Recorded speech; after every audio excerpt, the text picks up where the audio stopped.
자, 제가 처음에 이제 띄워놓은 게 뭐냐면 우리 학원에 입시가 필요해지는 순간이 있다. 그게 언제냐 이제 그 말씀부터 시작하려고 합니다.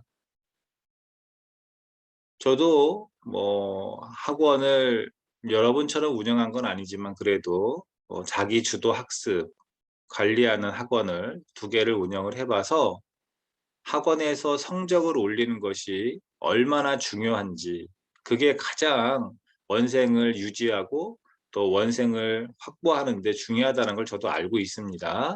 그런데 성적이라는 것이 계속 오를 수는 없는 거죠. 계속 오를 수는 없는 겁니다. 일단 항상 만점, 100점을 맞는 학생이다. 그럼 더 이상 오를 수가 없게 되죠. 당연히 6개월 정도 지나면 학원에 다니기 때문에 성적이 올랐다라고 생각하기보다는 이제는 우리 애가 잘한다, 내가 잘한다 이렇게 생각하게 되는 거죠. 또 다른 게 없나? 없네. 그러면 100점에 가까운 학생들이 많이 다니는 학원에 옮기는 건 어떤가? 이런 생각을 하게 되잖아요. 그래서 그때 우리가 입시를 해주는 건 어떠냐? 그런 말씀이고요. 90점이라 그러면 못하는 건 아니죠.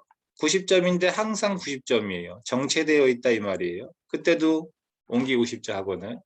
그러니 성적이 떨어진다 그러면 이거 뭐 말할 수도 없이 그냥 당연히 떠나는 거죠. 그래서 우리 학원의 입시가 필요해지는 순간은 바로 이 성적이 불만족스러울 때입니다. 실제로 우리나라 입시는요, 내신이 가장 중요합니다. 이건 뭐 누구나 다 아는 상황이죠. 그런데 이 내신이라는 게 굉장히 그 학생들과 학부모를 힘들게 해요. 물론 원장님들도 힘들게 하지만, 그래서 그 부분을 먼저 이야기하려고 하는 겁니다.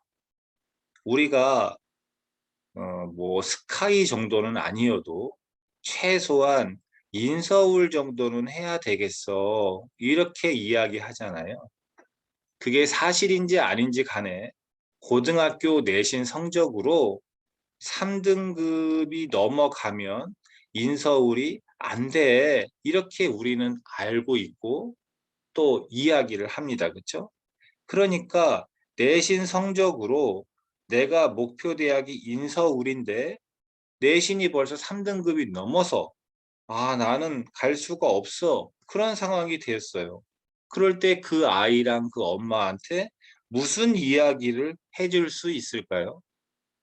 없죠. 내신 성적을 올릴게요, 이런 얘기밖에 못한단 말이에요. 근데 실제로 원장님들이나 원장님 학원의 선생님의 능력과 관계없이 내신 성적을 올리는 데는 한계가 있습니다. 그 부분을 여러분이 정확히 알고 학생이나 학부모에게 이야기해 줘야 되고, 그래서 속상해하고 입시를 포기하고 공부까지 포기하려고 하는 학생과 학부모에게 그게 아니라 이렇게 해야 된다라고 말을 해줘야 되는 거죠. 그게 바로 저는 입시라고 생각합니다. 자, 한번 보겠습니다.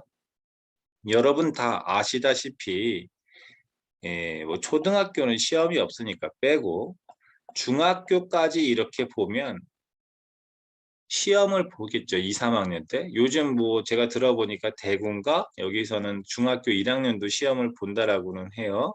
자, 어쨌든 중학교까지의 시험은 절대평가라는 거예요. 절대평가라는 것은 등수가 의미가 없는 겁니다. 등수가 의미가 없기 때문에 실제로 경쟁이 아닌 거죠. 경쟁이 아닌 겁니다. 너도 잘하고 나도 잘하고 다 잘할 수 있는 게 절대평가예요. 그래서 중간고사와 기말고사와 수행평가를 어떤 비율에 의해서 계산을 했더니 91점이 나왔다, 90점이 넘었다, 그러면 A잖아요. 100점도 A, 95점도 A, 다 A입니다. 그래서 물론 100점이 91점보단 잘한 거지만 우리가 어차피 절대평가라는 건 점수로 판단하는 것이 아니라 그 등급으로 판단할 때 A라는 것은 100점 A나 91점 A나 똑같은 A인 거죠. 그래서 우리 반에 어쩌면 모든 학생이 A가 될 수도 있는 거죠. 그렇죠? 예, 등수가 없는 겁니다. 그러니 B나 C도 물론 A보단 못한 거지만 A가 몇 명이 B가 몇 명이 되어야 되느냐 이런 한계를 주지 않기 때문에 예, 등수가 의미가 없는 거고 경쟁이 아닌 거다 이렇게 말씀드릴 수가 있어요. 그래서 중학교 때는 이렇게 해도 됩니다. 왜냐하면 고등학교 때 우리가 어떤 성적으로 지원하는 고등학교가 일반고는 아니잖아요. 일반고는 A를 맞아도 가고 B를 맞아도 가잖아요. 예, C를 맞아도 뭐 갑니다. 그렇기 때문에 일반고에서는 이런 식으로 아니 중학교에서는 이런 식으로 내신을 관리해도 상관이 없는 겁니다. 물론 고등학교도 성적표에 이렇게 A, B, C라고 나오는데 이 A, B, C를 가지고서 대학교 갈 때 성적으로 우리가 환산하진 않는단 말이에요. 일반 과목은. 그렇기 때문에 고등학교는 여러분 아시다시피 상대평가입니다. 상대평가라는 건 등수가 중요한 거예요. 엄밀히 말하면 점수는 의미가 없는 겁니다. 왜? 등수가 중요한 거잖아요. 그렇죠? 우리가 올림픽에서 100m 금메달 누가 따냐 할 때 1등으로 들어온 사람에게 주는 거지 꼭 9점 뭐 몇 초가 되어야 주는 건 아닙니다. 그렇죠? 예. 그래서 고등학교에서 이루어지는 어떤 시험을 통해서 학생을 평가할 때는 등수를 가지고서 판단한다. 그런데 등수로 가지고서 줄 수는 없으니까 등급으로 주는데 왜 1등급이 4%다, 2등급이 7%다 라고 했느냐 하면 300명이 다니는 학교에서의 전교 10등과 100명이 다니는 학교에서의 전교 10등이 다른 의미와 가치가 있기 때문에 등수로서 등급을 줄 수가 없어서 그래서 비율로 주게 된 거죠. 그러면 상위 1% 학생과 상위 4% 학생은 엄청난 차이가 나는 거지만 어쨌든 똑같은 1등급으로 묶어놨기 때문에 상위 1% 학생이나 4% 학생이나 똑같이 취급을 하는 겁니다. 300명 학생을 예를 들었을 때 300명의 4%는 12명이니까 전교 1등부터 전교 12등까지를 우리가 1등급으로 준다 이렇게 되는 거죠. 중간고사와 기말고사, 수행평가까지 합쳐서 그렇게 주는 거는 여러분도 다 알고 계실 거예요. 그런데 제가 여기서 말하고 싶은 거는 바로 이 부분입니다. 어떤 부분이냐 하면 1등급이 12명이라고 할 때 이 12등과 2등급의 처음 13등은 분명히 이 경계선에 존재하는 겁니다. 그렇죠? 예, 그래서 12등은 1등급이 되고 13등은 2등급이 되는 겁니다. 자, 그런데 만약에 12등과 13등이 동점이 되었다라고 하면 어떻게 되나요? 이 12등과 13등 중에서 한 명은 1등급, 한 명은 2등급을 줄 수가 없죠. 동점이니까. 그래서 어떻게 되냐면 둘 다 1등급을 줄 수는 없어요. 이 비율을 초과하면 안 되기 때문에. 그래서 결국은 동점자 뭐 환상 공식 뭐 이런 게 있지만 어쨌든 그냥 2등급이 되는 겁니다. 그러니까 우리 학교는 1등에서 11등까지만 1등급이 되고 12등부터 이렇게 밀려 들어가게 되는 거죠. 그러면 12등부터 했을 때 이 퍼센트가 넘어가면 또 넘어갈 수도 있고 이렇게 되는 거죠. 자, 제가 무슨 말씀을 드리고 있는 거냐 하면은 동점자가 생김으로 해서 이 경계선에 걸리게 되면 아래 등급으로 내려가게 되는 겁니다. 그러면 학교 입장에서나 학생 입장에서 분명한 손해를 보게 되는 거죠. 그래서 학교에서는 어떻게 되느냐? 여기, 여기, 여기, 여기 다 마찬가지입니다. 이 경계선에 동점자가 나오면 안 되기 때문에 학교에서 할 수 있는 것은 뭐다? 시험을 어렵게 출제하는 겁니다. 그래야 동점자가 안 나오는 거죠. 시험을 어렵게 출제한다는 얘기는 중학교 때는 없었던 얘기예요. 그렇죠? 고등학교 때만 있는 겁니다. 왜? 등수를 관리하기 위해서 그렇습니다. 그래서 등수를 관리하기 위해서 우리가 어려워졌기 때문에 우리가 생각해야 되는 건 고등학교 시험은 어렵다. 그 이유를 학부모에게 정확히 이야기해 줘야 되는 겁니다. 자, 그러면 다음 얘기 해보겠습니다. 중학교 학생이 고등학교에 올라가면 무조건 성적이 떨어진다. 그 부분을 어떻게 이야기해 줘야 되느냐? 그걸 제가 쉽게 설명을 드릴게요.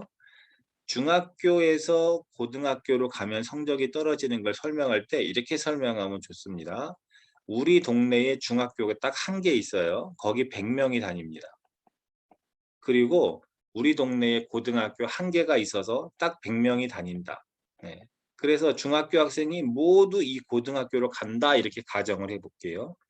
그러면 중학교에서는 등수 싸움이 아니기 때문에 A를 몇 명을 줄 거냐? 예를 들어서 40%가 A라고 해볼게요. 그냥 시험을 봤는데 A예요. 이게 뭐 국어든 수학이든 상관없어요.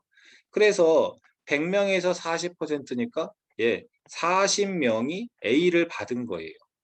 그러면 이 40명의 학생 중에 뭐 100점도 있고 95점도 있겠지만 어쨌든 A예요. 그럼 이제 고등학교를 갔어요. 고등학교를 가면 고등학교에서도 A를 받을 수는 있겠죠. 그러나 대학 갈 땐 소용이 없으니까 A가 중요한 건 아니잖아요. 그래서 등급으로 나뉘게 됩니다. 1등급, 2등급, 3등급. 그러면 1등급은 4%이기 때문에 딱 4명만 1등급이에요. 그러니까 40명 중에서 4명이니까 36명은 아직 남아 있어요. A 중에 36명은. 얘네는 죽었다 깨어났다 1등급이 될 수가 없는 겁니다. 그러면 36명 중에서 7명이 2등급이 되는 겁니다. 29명이 아직도 남아 있어요.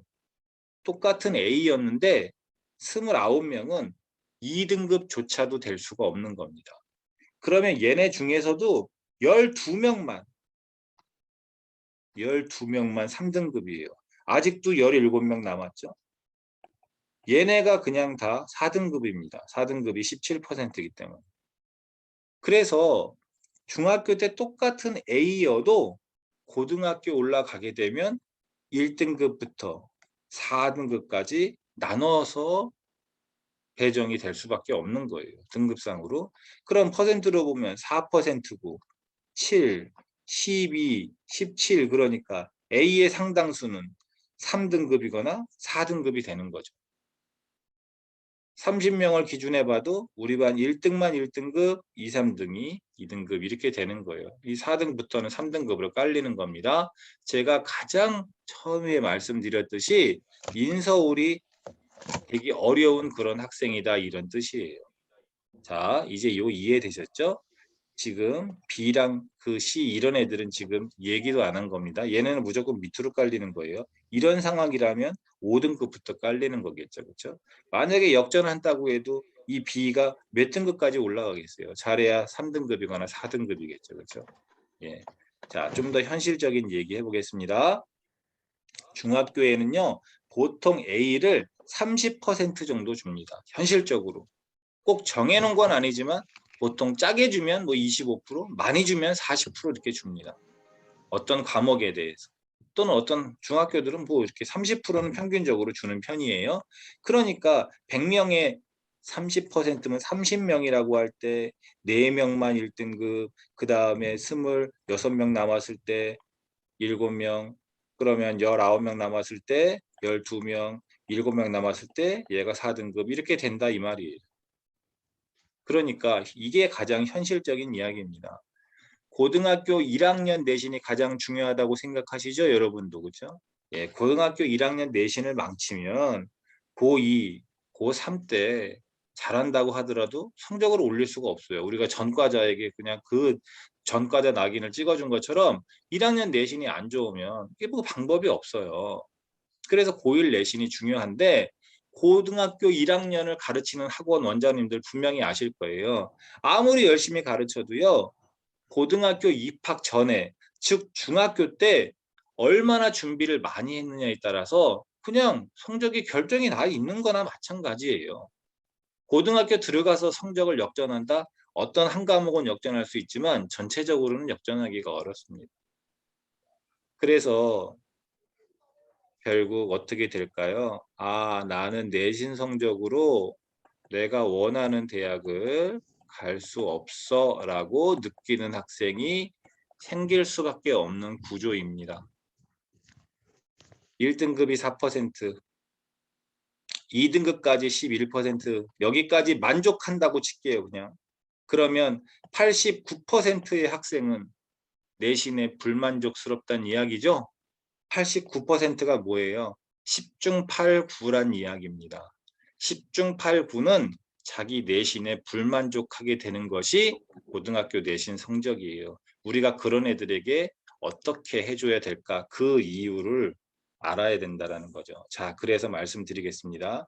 내신이 좋지 않은 애들이 학교에서 내신을 때려치고 아예 공부도 안 하고 또 입시까지 포기할까 봐 우리가 어떻게 해왔나요? 교육부에서. 그래, 내신이 좋지 않아도 학생부 종합전형으로 가면 돼 라고 해서 그걸 이끌어 왔던 거죠. 교육부뿐만이 아니라 대학도 학생부 종합으로 할 때 여러 가지 장점이 있었기 때문에 유지를 해왔어요. 그래서 내신 성적은 당연히 중요한 건데 내신 성적을 너 숫자로 몇 등급이야? 이렇게 묻지 않을게. 그냥 너가 지원하고자 하는 학과에 연관된 과목, 그 과목을 어떻게 네가 열심히 했는지 그거를 어떤 의미를 중요하게 생각할게. 숫자는 그렇게 중요하지 않아. 의미가 중요해. 발전이 되고 있으면 그 자체로도 좋아 등등 해서 내신이 좋지 않아도 괜찮아.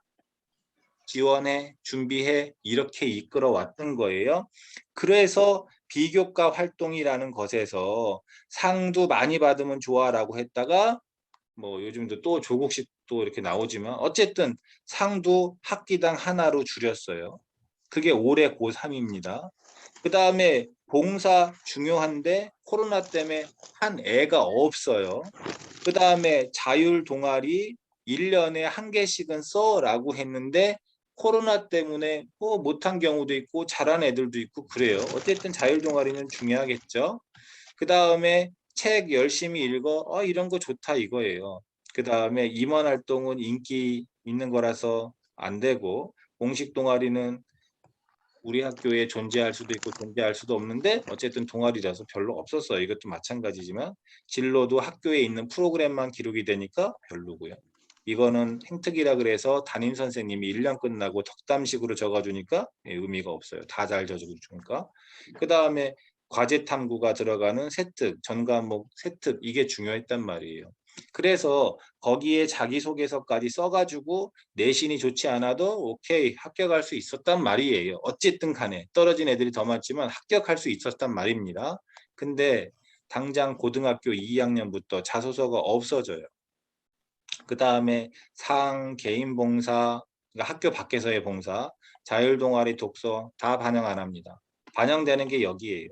아까 말씀드렸지만 임원은 인기 학생이 되는 거기 때문에 안 합니다. 공식 동아리, 진로 이런 거는 학교에서 있어야 돼요. 내 진로와 연관된 게 있으면 좋죠. 근데 내가 진로가 정해졌다고 치더라도 우리 학교에서 이런 프로그램이 없어. 그러면 이거는 뭐 의미가 없는 거죠. 이거는 담임 선생님이 덕담이니까 안 된다 그랬습니다.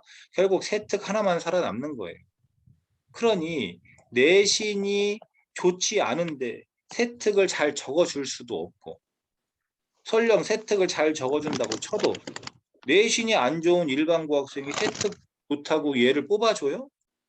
뭘로 뽑아줘요? 자기소개서도 없고 뭐 다 없는데. 그래서 결국 학생부 종합이 고2부터 축소될 수밖에 없어요. 그러면 이게 다 정시로 간다? 저는 그렇게 생각하진 않습니다. 물론 뭐 지금 뭐 대통령 당선인이나 뭐 안철수 뭐 인수위원장이나 뭐 정시를 늘린다고 하는데 이게 뭐 60%까지 는다? 늘 수도 있고 안 늘 수도 있죠. 만약에 안 는다면 어떻게 될까요? 예, 교과 전형이 이제 더 늘어날 수밖에 없죠. 그래서 교과 전형에 수능 최저를 더 붙이거나 아니면 여기에 세 특 정도를 집어넣는 거. 예, 그래서 이게 늘어날 것 같아요. 이게 줄어들면. 아니면 정시가 더 늘어나거나 이럴 것 같아요. 근데 이게 참 어려운 것이 이건 학생부 종합전형도 아니고 교과전형도 아니어서 이거를 엄청나게 많이 늘리기도 어려울 거예요. 그래서 결국 어쨌든 정시가 늘어난다. 또 현재도 정시가 늘어나 있다. 그런 관점